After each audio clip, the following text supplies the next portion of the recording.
محترمہ سعدیہ صاحب کراچی، السلام علیکم۔ ہم آپ کے ممنون ہیں کہ آپ نے ہماری اہل سنت .net پر یاد فرمایا۔ آپ کے 2 سوال موصول ہوئے، جواب حاضر۔ آپ نے پوچھا کیا خواتین ریزر استعمال کر سکتی ہیں؟ ہاں، غیر ضروری بالوں کو، جن کو ناپاک بال کہتے ہیں، اس میں اگر کوئی خاتون ریزر استعمال کرے تو اس میں کوئی شرن حرج نہیں۔ دوسرا آپ نے پوچھا کہ کیا وقت پاس کرنے کے لیے ڈائجسٹ وغیرہ پڑھ سکتے ہیں؟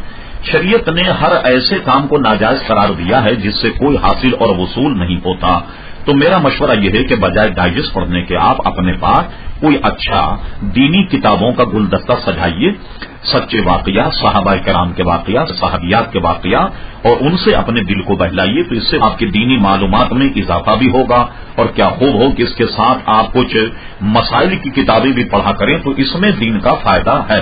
لیکن یہ دوسرے معاملات کو پڑھنا جو ہے تضیع اوقات ہے، اور اپنے اتنے قیمتی وقت کو ضائع کرنا جس کا 1 منٹ بھی لاکھوں روپے خرچ کر کے بھی واپس نہیں آ سکتا، کوئی دانشمندی نہیں کہ ایسے قیمتی وقت کو ضائع کیا۔